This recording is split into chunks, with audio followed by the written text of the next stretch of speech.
All right, let's bring her on. She is a multi-time guest on this show. She's a reporter covering your favorite reality shows. She's been all over Big Brother this season. Her podcast is The Exclusive with Sharon Tharp. It is Sharon Tharp. Sharon, how you doing? I'm great, Steve. Thanks for having me back. You How are got it. you? I'm could be better, to say the least. Don't make me laugh. I'm Fair. gonna start hacking if I do. All right. Let's I'm jump here. right into Big Brother. So this is people are gonna see this on Thursday. And we know that God. Okay, so last weekend I went out of town on Thursday when all the shit hit the fan with everything that happened with the white locust. I read the tweets from people online, the BB Daily Twitter account. That was what keep me up. But I didn't see any video clips. But then again, I found out that they shut off the live feeds for like 9 hours, and all of a sudden they came back and Rachel's gone. So I haven't really. This has been the 1 week where I spent the least amount of time reading conversations that people were having in the house. So you're probably gonna have to fill me in. Obviously, as we head into tonight, Keanu, Ashley, and Will are on the block, and I mean you got to think that Will isn't winning BB Blockbuster tonight. He hasn't won a thing all season, so this is basically Keanu and Ashley. Whoever wins this obviously saves themselves. If Keanu wins, Ashley and Will are up for eviction. Obviously, if Ashley wins, it's Keanu versus Will. So let's backtrack to last Thursday when you found out that this is how Rachel Riley was eliminated from the season. I don't want to say evicted because she wasn't evicted. She was eliminated. What was your Yeah. reaction? I mean, I was very disappointed. Obviously, I found out before other people, so it was hard. Obviously, I'm good at keeping secrets, but that one was rough because I actually flew out to LA. I was on set that night, which I don't do often. I flew out for the live eviction show. Big Brother is not like other productions. They keep everything very, very, very tight to this. They don't have a lot of press there a lot of times, but Derek and Taylor were there filming Unlocked. I'm friendly with them. They helped me go on set and stuff. So I'm thinking it's a regular eviction. And then I hear about this HOH twist, and I'm like, wait a minute, this is not good. I mean, we did this competition on reindeer games, and I actually didn't mind the competition and how it was set up, which is basically like almost like a safety chain. Yeah. Like, it's kind of hard to explain. I don't even know if it's worth explaining. But when I found out it was Rachel, who has never been nominated, never had a vote cast against her, was playing despite all the like little toughs she has with people, like was playing a pretty good social game. To see her go out this way was just honestly really devastating, especially because I know Rachel personally and I just know how much she loves this show. She didn't come back. I mean, of course she's there for the money, but she's somebody that has always been an advocate for Big Brother. She's never sort of moved on and then forgot where she came from, quote unquote, or whatever people want to say.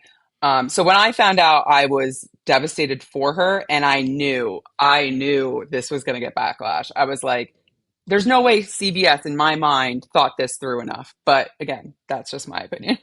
Yeah. No, I think everybody online, every single alumni, I don't think there's one alumni that thinks that this is the way somebody should be eliminated. And, someone like myself who only came aboard on season 21, I threw it out to my listeners because I didn't know. Has anybody ever been eliminated from this show without being voted out? And somebody said it was I think it might have been in Mike Bloom's article, season 14 and season 18, but those were all Hmm. done within the first few days of the season. Somebody didn't win a competition or lost 3 competitions in a row and we're gone.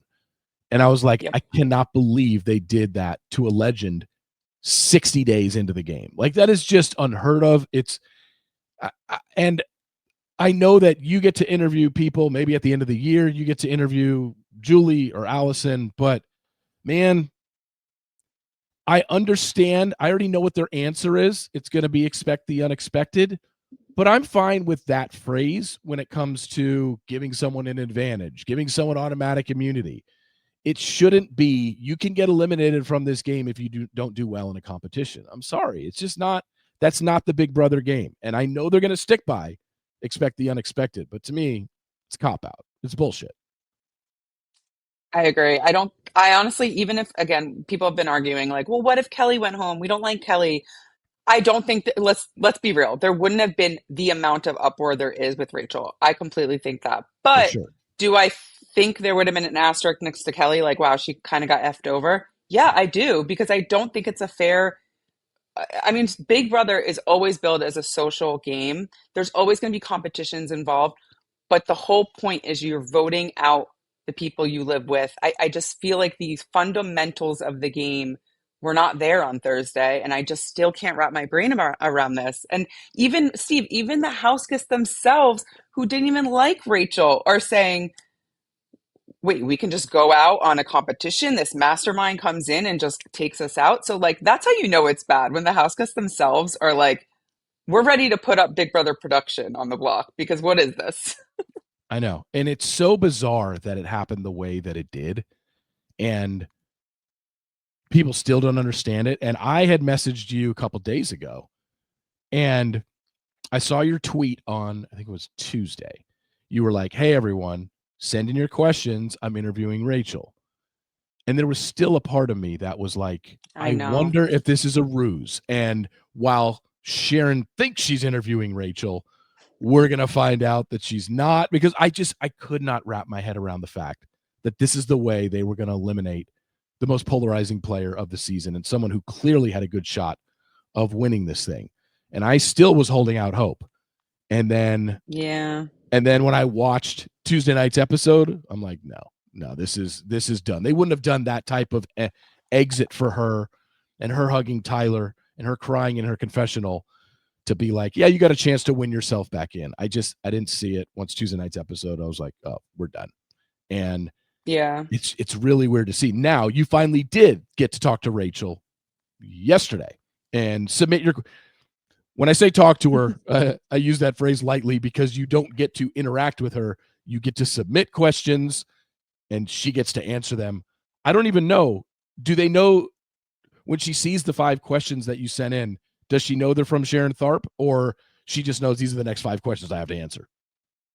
No, she knows those were from me. It's Okay, in the beginning, the producer, whoever's reading the questions, the press person says this is for Sharon. gotcha. Um, I just felt like she was, when I watched it, and people can go watch it. I'm about to upload it, but she's very stoic. It's almost like she's still processing, but she's very poised and graceful. And I kind of was waiting. I mean, she's definitely was like, I would have been in the final 2 had this not happened. But there is a part of her that's almost like accepting of it. But again, I think she's still kind of processing. She doesn't know the outside world and how we're all reacting. I have to believe that she's like, this is BS, but Yeah. we'll see. Yeah, I think, and you got to remember, when you interviewed her yesterday, it's been 5 days since she's been eliminated. So she's been hanging out at the jury house. Maybe it True. has settled in, and maybe she is at a point where she's like, yes, it did suck. I can't believe I was eliminated this way. But I don't think she'll ever be fine with it. And look, when Rachel is out of this house and when this game is over, we're going to get the true Rachel Riley answers, I believe. She will do a bunch of podcasts. I'll try and get her on mine. She'll do yours. I just don't think she's going to have a filter then when it comes to Rachel. Be honest with us. Do you honestly think that that was a way that you wanted to go out? You could ever see yourself going out? Do you think, considering the way the show has gone for 27 seasons, they've never done an elimination like that outside of the first few days? Like, do you think it's fair? I think she'll say no. Yeah, I really do. I think so. We talked a little bit before we got on, but I do think Rachel, this is the thing about Rachel. She's a rule follower when it comes to this stuff. She likes being on TV. She's always celebrating the network. She's always kind of going to bat for the network. I do think most of the time she likes to play nice, but I agree. I think she's gonna voice her opinions and her frustrations. Like, if she doesn't, Brendan's out there doing it for her. I had him on my Yeah. podcast. He was very obviously not happy with the situation. Also, once Rachel's out, like you said, once she digests things, once she hears what people are saying, like, then I think we'll get a real reaction out of her. I agree. She's kind of like right now in the craze of the post elimination, or whatever we want to call it. And I don't even think that she would be doing anything wrong or pissing CBS off if she's like, yeah, I didn't think it was fair. I don't. Yeah. Why would I think it was fair? It's never happened in the history of the show outside of the first few days. So yeah, I wasn't happy with the way I was eliminated, because I think if a vote had to be taken place, and I was up on the block, I could have talked my way out of being eliminated. I would think that's what her answer would be. But you And mentioned talking that to was the Brent. thing. Go ahead. Sorry, I was just going to say everyone else had a veto and a blockbuster, so two chances to get themselves off the block. She didn't have anything. So Yeah. I just want to put that out there. You mentioned talking to Brendan. Fill people in Mm. on your talk with Brendan, what he said, what Brendan thinks of some of the other women in the house who are now like, I think in the early going, a lot of people loved Ava, and she was funny and she was quirky and certainly was a front runner for AFP. And now she's just F-bombing and C-bombing Rachel as she leaves the house. And I'm just like, what has happened to her? Like, there's zero chance she gets AFP now, you would think. I mean, we never know what the casuals think, right? We always think it's tough to say. I agree. I think listen, people are going to go in the Big Brother house. They're going to complain. This is normal. You complain about other people, but it does seem like once Rachel was gone, the vitriol toward her got really kind of nasty. Yeah. And talking to Brendan, I know he's not thrilled with Ava. In fact, he's saying that like Rachel won't talk to Ava when she gets out of here, and he explains things. Let's see. Again, Rachel's very forgiving, but I understand Brendan's point of view. Like, if someone was talking about my significant other like that, the mother of my children, the father, whatever, I would not be thrilled. But he was really, really grateful for the support. There are a lot of alums speaking out about this. People that don't even necessarily love Rachel or think she's the best player ever, but they are still standing by that they don't think this is fair. And I do feel like this is one of those weird times. It really never happens where the fandom is pretty much on the same page here. Yeah. That this was not fair. And then briefly, like when you were talking about before, like I didn't have any hope that she was coming back just because I had heard about the twist and I heard the person was going straight to jury. And so, obviously I want to put my tinfoil hat on and be like, would CBS change the rules for her? Is that legal? I don't know. Yeah. And then once I talked to Brendan, he got a phone call from CBS. So I feel like once that happened, we kind of knew it was a done deal. Yeah, So. almost like when you got to interview Brendan, that almost solidified Rachel not being able to come back, because there's no way, I don't think they would have allowed him to do an interview when she still had a chance to win herself back. And I think I remember seeing a clip that you posted of Brendan saying, I hear the chatter out there, but I think she's done for good. And it is pretty disheartening to see the way she went out. And she's clearly has been the most polarizing player. It's amazing that, as you mentioned, I believe her and Lauren are the only two that haven't been up on the block this season. Has Lauren been up on the block? I don't think. I think they're the only two that I have the worst memory, but I think you're right. I think they're the only two, but yet it's not like anyone was like, we've got to get Lauren out of here. From day one, it's been chatter about, we can't let her stay. She's going to manipulate us. She knows how to win this game. We've got to get her out. And the woman never got put up on the block. She was that good with her social game that she was able to avoid it. And that's why it makes this exit and the way she exited so disappointing. Now, granted, she did terrible. She did terrible on the maze. Like, I don't even think she even got like 2 rows in, at least on what we saw. She did terrible on the maze. So it is her own fault, kind of. But I have no problem with her losing the maze, and maybe that punishment for losing the maze or having the worst time in the maze or being the only one that doesn't finish it is you're automatically one of the 2 on the block. I would have been fine with that. Yeah. But this just, no. Yeah. Not happy. Not feeling it. Moving on. I will say real quick. Go ahead. Yeah. Real quick. I talked to Tyler Crispin, who was hosting that competition. I talked to him today. He told me when Rachel got out there, he felt like she was already defeated. So everyone, you're right. Like, Rachel lost fair and square, but it did seem like she was kind of almost like defeated when she went in there. So for whatever that's worth. Even it did seem like she was even in her own head. Like, I think she was doubting whether or not she could do it, even though she had 3.5 minutes. We saw what's her face's time, Lauren's time. She did it in like 2:45, so it was possible to finish it in 3.5 minutes. But of what they showed us of Rachel doing the maze, she never even got close. So I mean, it's all on her. It's going the wrong way. It's not like after she realized she lost the maze, Then they sprung it on her that, oh yeah, by the way, because you had the worst time or because you were the only one that completed it, you're now done. She knew going in, and that's why, first off, she wanted to, she volunteered to be first. She wanted the full 6.5 minutes. I don't understand a lot of these people's gameplay.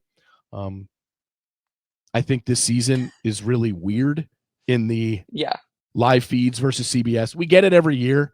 Why are they showing this but not showing this? You had the whole Riley and Catherine thing. You've got Lauren and Vinny, which has taken on a life of its own on the live feeds. You got Vinny's girlfriend literally making comments like, really, Morgan? You can't wait to hang out with me? Maybe you get to hang out with these hands. Like, she made that comment. And Vinny just thinks like, oh, my girlfriend's so forgiving. She'll be so excited to hang out with you, Morgan. And Vinny's got another thing coming to him when he gets off the show. I honestly think he's convincing himself of this. There is no way. There has to be a part of him that realizes there's no turning back. He already took it too far. It's almost like he's just leaning into it at this point because he knows he's probably going to go home to a very unhappy person. So, yeah, I don't know. Have they kissed? Other than I think he kissed her arm, or maybe she.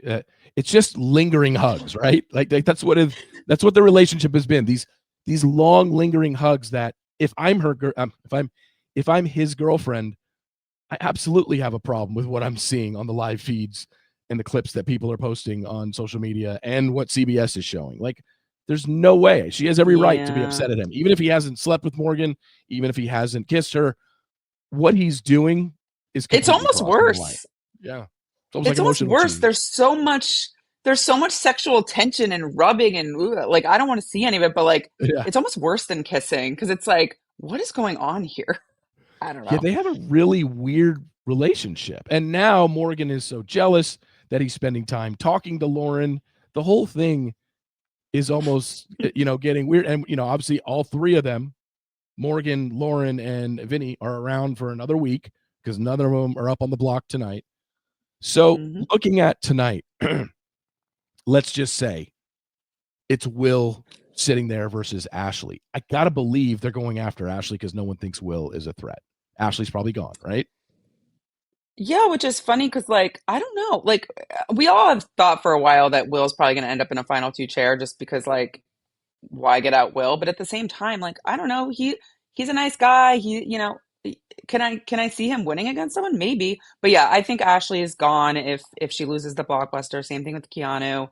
I think Will's sitting pretty, unless someone wakes up and says, hey, do we really want to like save this one of the final two spots for Will? Like, I do think he's dangerous to the sense that like he takes up a spot, but I think it'll be Ashley. It'll be interesting. If it's Ashley against Will, I would assume Ashley's going home, and Keanu is just such a threat to win any HOH, any competition. If he's there against Will, you have to take him out. And again, something else that Rachel Riley was right about before she left. She had told Keanu, what makes you think Lauren wouldn't come after you? He's like, what are you talking about? I have a great relationship with her. She would never go after me. It's exactly what she did last night when she renoms him. And I think I remember reading in one of the conversations that was a transcription of what was going on in the live feeds. Keanu said, you know what? Rachel was right that Lauren came after me. So it's ugly. But the live feeds versus CBS, again, it's really interesting this year. There's been a lot of complaints. Let's start. I mean, we talked about Morgan and Vinny. We know that is going to explode. The Riley Catherine thing was interesting because I know that a lot of people online were furious by what they were seeing. I was just like, this guy does not know how to treat women, does not know how to talk to women. He's clearly very manipulative. He's very controlling. Plus, we were hearing rumors about, does he already have a kid? How does this guy not bring up the fact that he has a child? Then the rumor that he had gotten somebody pregnant, which we have some clarification on. I don't know if you saw that yesterday. Did you see that from someone who got a second interview with Riley? I didn't get to watch it yet. BB Steph, whoever this girl is. Do you know who that is? Oh, Steph. She's really sweet girl. To be honest, I didn't care to watch that interview. Like, I just don't care to listen to Riley. I'm sorry. I saw the clip. I just wanted to know because she teased it with, he answers what you want to know. So she asked him, there's rumors about a possible child that you were made aware of before you left for the show. Riley's answer was, I was told it was a possibility. Or no, wait. He said, I was told it wasn't mine, but then I was blocked immediately by that side. And then he said, a paternity test is coming. So really right now, we do not Oh. know if this baby is his. But he did say, I'm taking a maternity test soon. And that kind of sounded like somebody who knows, oh shit, it is going to end up being mine. That's the impression I got, but I could have been reading it wrong. But he did say a paternity test is coming. But he did not knowingly go on the show knowing, yes, I am pregnant of that woman. I'm going to go take off for Big Brother. He said, was told it wasn't mine, but then I was blocked by her and her family and everybody on that side. But now I'm taking a paternity test. So your guess is as good as Doesn't sound great, but okay. No. Yeah, exactly. Doesn't sound great. I got the impression that he's like, yeah, it's coming. Then I'm going to find out I'm the father of this kid. Okay. So the Riley Catherine thing was really interesting because I think he gave kind of the same answer that he did when he was first allowed to speak about it. When it talked about Catherine, it's just like, yeah, we keep in touch with each other.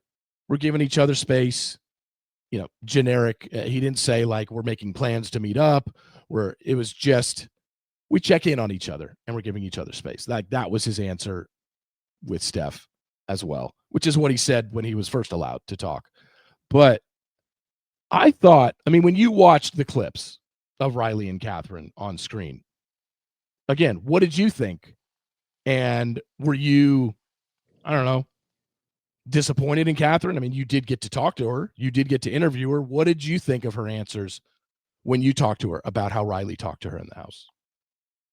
Yeah, this one's tough for me to talk about because God, it was so hard to watch him talk to her that way. Yeah. It was uncomfortable. It came off creepy, aggressive, like no good adjectives. I was uncomfortable with it. Yeah. At the same time, whether it's because she was in the Big Brother house or whether she truly didn't feel uncomfortable, for whatever reason, she didn't feel uncomfortable. That is what she told me.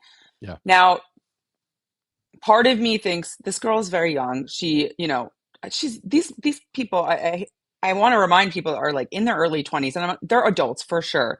But for me, I'm very different than I was in my 20s. I think I learned a lot, and I hope for her that. And I asked her this. I said, if you go look back at the footage and you feel differently, like, are you open to that? And she's like, no, I won't feel differently. And I'm like, I wish she had the space to say, like, maybe I will. And hopefully she will. And I hope she looks at it and says, I don't want anyone treating me like that in the future. And then for Riley, do I think they should show it? Yes, because Big Brother is a social game. And this is the problem I have a little bit with cancel culture. It's like, yes, there are horrible people that somehow get cast on this show, and we should absolutely hold them accountable. But it's almost like now we're trying to hide things because, you know what I mean? So like, to me, I am always like, show the ugly, because this Big Brother is supposed to be a microcosm of society. People are not always great people. And I think we should show that. And sometimes I think grace should be given depending on the situation, not all situations. But yeah, I just think the hiding of it is like kind of weird, especially it's like on TMZ and stuff. Like, I don't know. It's one of those things that I don't it's my love-hate relationship with Big Brother, man. I don't know. It's also a tough position for her to be in any reality TV contestant who gets off a show. They want to be liked, and they are probably going to go with the side with the majority of the audience. And while she says all the right things about Riley, like, I felt fine. I don't think he crossed any boundaries with me. When all of America is saying yes, he did, like you said, you hope that she would be a little more open to listening to that. I think eventually she will, because she knows that most of these people that go on these shows, they don't want to be hated by the public. And if Catherine chooses to go see Riley, hang out with him, start dating him, most people want to be liked, and most couples want to be liked, whether it's The Bachelor, The Bachelorette, or Big Brother, or anybody who goes off these shows. She's not going to be well liked, and they're going to get a lot of criticism, and so many women will be telling her, what are you doing giving that guy the time of day? I think that eventually will wear on her, and I don't think it's going to be enough for her who spent 50 days in a house with him to be like, no, you don't know him like I do. I just think that overwhelming majority will eventually get to her, and she will not pursue anything with him. Hell, her own family was saying there's no way she's going to date him when this was going on, and she was still in the house, and both of them were still in the house. Yeah, I mean the pre-jurors are constantly going live on Yeah, Instagram and stuff, and Riley is not in that, so that's good. I actually listen again. I don't love Riley doing any interviews. My take is if you do have a little bit of a controversy for whatever reason it is. Now, if you're homophobic, racist, even this is borderline. I just say disappear for a while. Go to therapy, go watch yourself back, learn the hard lessons, stay off social media.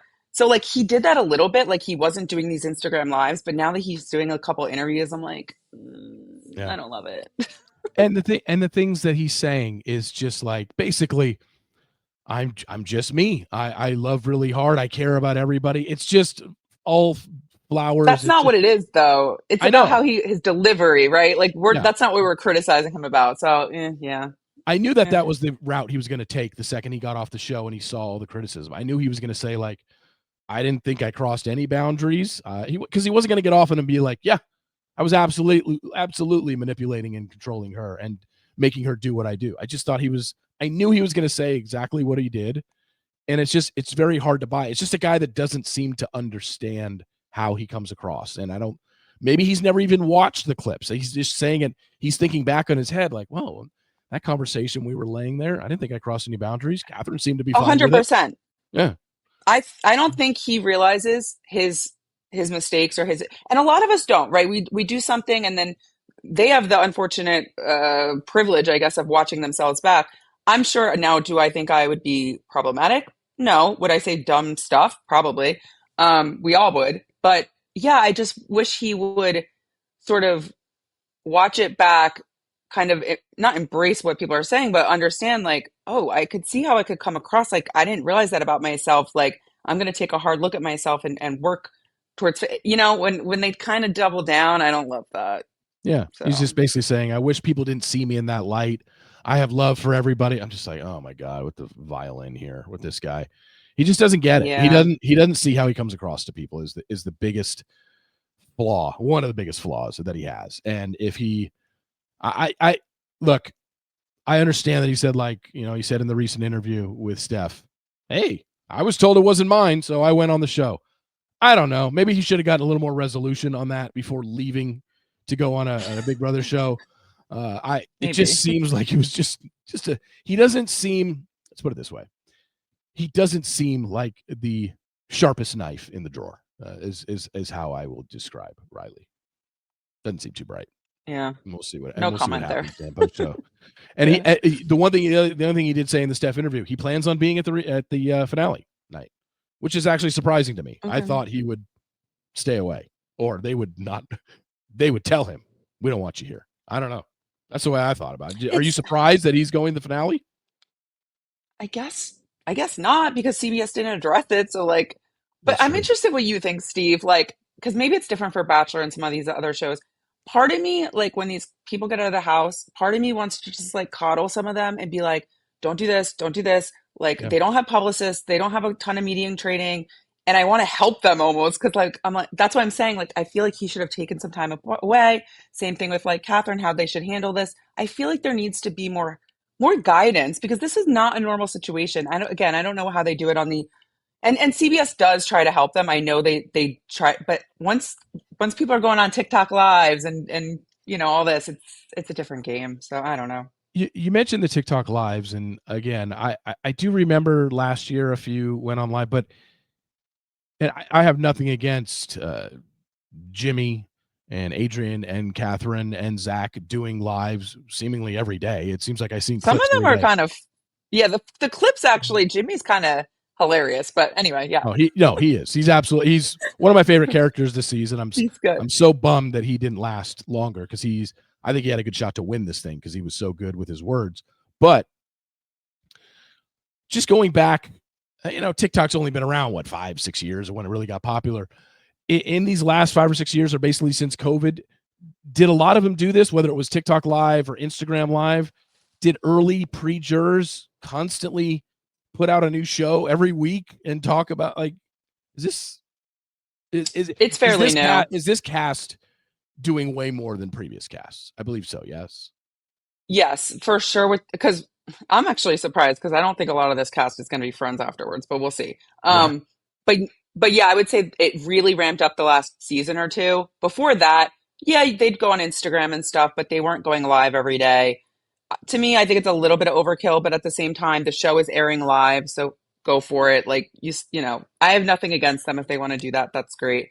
But I do think it changes sort of like the mystery is gone. Like they're really spilling some tea that I don't even know if they're supposed to with Yeah. their contracts. Again, I don't think anyone's sort of guiding them. But hey, if you can, you know, get the followers, get some money. I don't hate on people who want to make money off social media if you can do it. Now, I don't think you should go on Big Brother if that's your goal because Big Brother's not a show. It's not Love Island where you're going to blow up. But you know, I don't hate the game. I'm just wondering. I mean, I figure they're fine to keep doing it because if they were doing something wrong, CBS would have just said, absolutely not with the TikTok Absolutely. lives, guys. You got to knock it off. But yeah, they share I'm some stuff. I sure. see some clips and I'm like, well, that's an Yeah. interesting note about the house and what happened in it. Like they're literally spilling stuff that we didn't see as viewers, you know? Yeah. I'm sure CBS isn't thrilled, but at this point, it's their own social media, so I don't know. What let me ask you this. When you spoke to Mickey post show, and I'm looking at my phone here because I have the interview that she did with Mike. I believe it was the interview with Mike. Where is it? It's on my phone here somewhere. Um, yeah, here it is. When you spoke with Mickey, what was your impression of her? My impression was that I was probably the fifth interview she did, and by then she started changing her answers. Oh, really? Which it does happen. You know, a lot of people are like, why do you ask these questions? Well, one, I'm trying to be strategic. I know Dalton, Mike, Taylor, some of them are before me. So by the time they get to me, I don't want to ask the same old questions. Now, some of the questions are the same, and it was interesting. You know, she went really hard on Rachel in Mike Bloom's interview, like nasty, doubling down on that stuff. And then by the Yeah. time she got to me, I think because she had been asked about it so much, she probably was like, oh, wait, maybe. Uh, So she was still hard on Rachel, but like way less so than Mike's interview. So I find it interesting when, you know, as the interviews go along, how their answers either stay exactly the same because they've practiced them 5 times now, or they slowly start to change. It's fun to watch. does you don't get you know that she had done interviews with Mike and Dalton and Taylor, but you didn't get to hear her answers in those or know what questions they were asking, right? No, sometimes Mike Bloom is really quick about getting his up, so I'll glance at his interview, which is actually helpful because I can ask follow-up questions Gotcha. again. So once in a while he'll get it up before I happen to go, literally 5 minutes before I interview her. But yeah, I try to be strategic because no one wants to read the same interview 20 times. So I'm sure that you saw what she said when Mike did the lightning round with her. And yeah. I was like, either she's playing a character here and she's doing a bit, or she literally hates everybody in the house. I'm just going to read for people that don't know. At the end of all of his interviews, Mike does a rapid fire thoughts on each of the remaining house guests.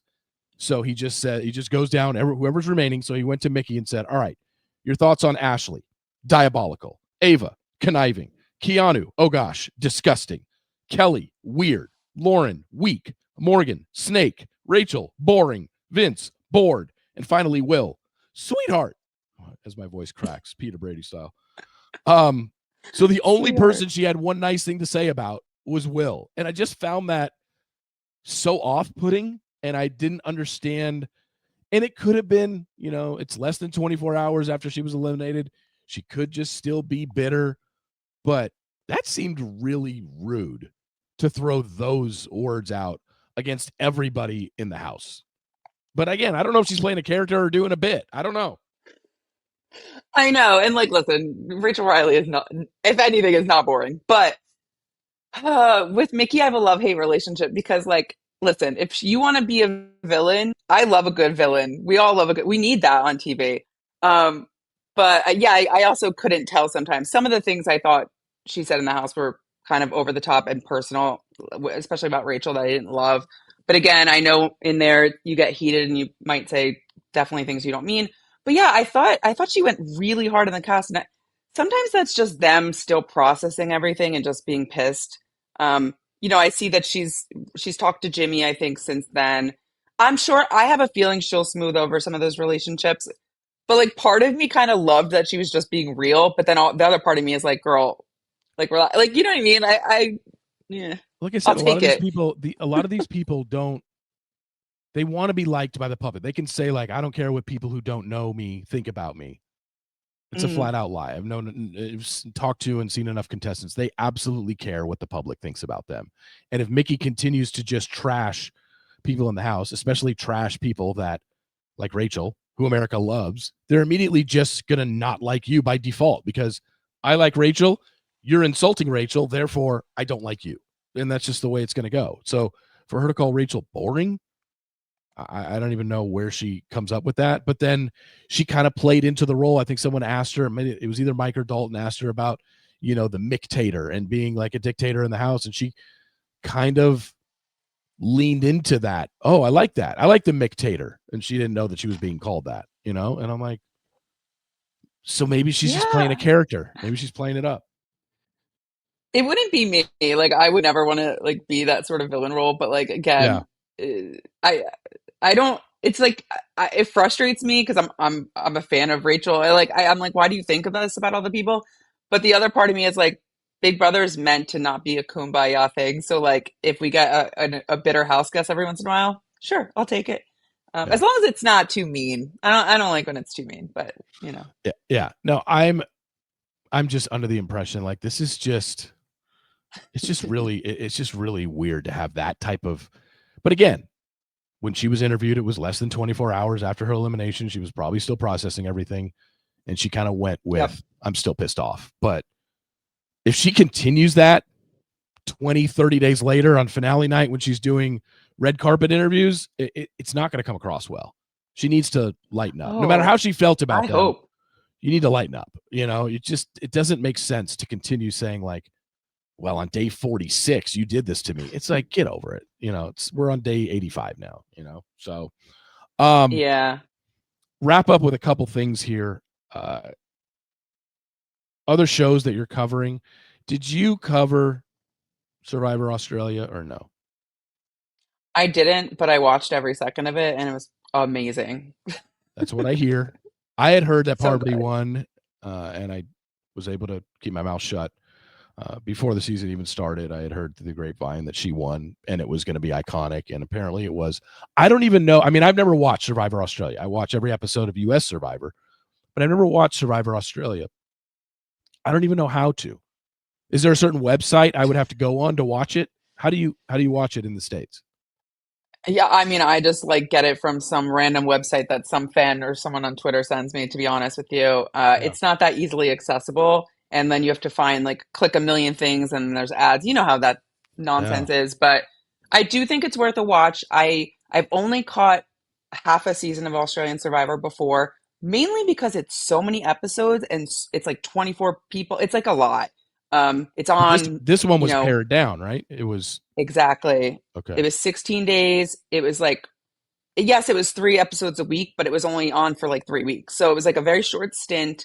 Obviously, it had players that I cared about, so that helped. But wow, I felt like every episode was like amazing. And so I really highly recommend, even if you don't understand Australian Survivor, uh, I definitely recommend.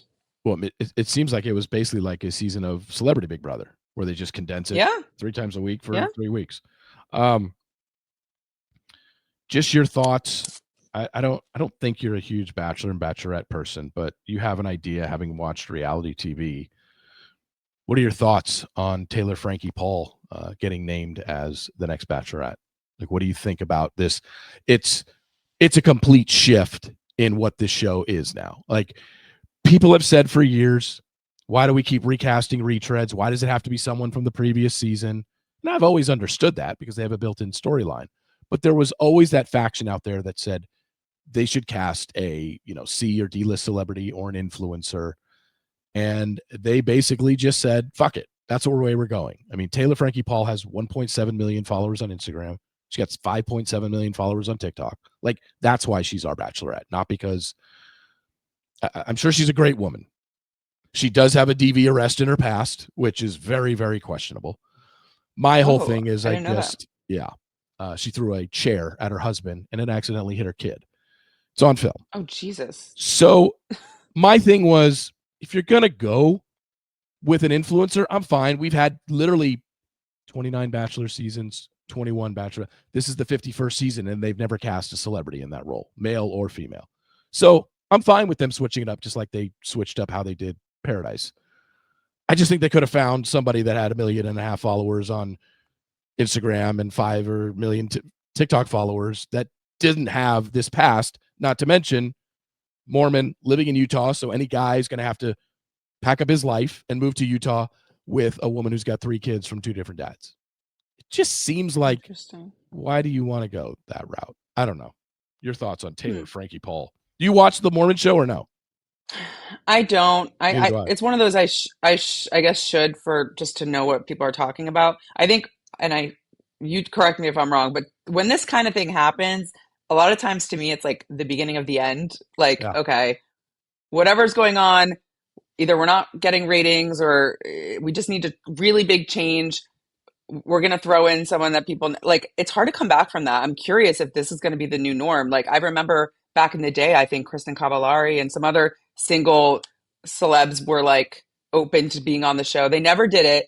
And I don't know, is this going to be the new normal? Like, are the Bachelor fans going to like this? It's, the Traitors, even the first season was half newbies, half celebs. And then eventually they were like, no one cares about the newbies. So I'm just curious, like, is this going to be the new norm? I don't know. I would think you almost have to, because after doing a celebrity / influencer, going back to, we're just going to pick one of the guys from Taylor's season. I don't know. Yeah. It just doesn't seem, it seems almost like you're going backwards. So then what? It's like, if you're not going to do this going forward, then why do it in the first place for just one season? I mean, I think the diehards who have been around and watched the show for years, they're furious. They know the show has completely turned the page, but we've also never had a celebrity that had this much following, not to mention her engagement on the social media channels is through the roof. And that's why it's a complete publicity stunt. It's getting all those people who love Taylor, warts and all, to come watch her on The Bachelorette. That's what it was done for. Simple as that, But will it piss off original fans? Yeah, absolutely it will. I'm almost thinking this is like the Love Island effect. Like, look at these Love Islanders. They come out, millions of followers. Like, I'm curious, did they try to get Huda? I have to imagine. Maybe they did. I don't know. Maybe they did.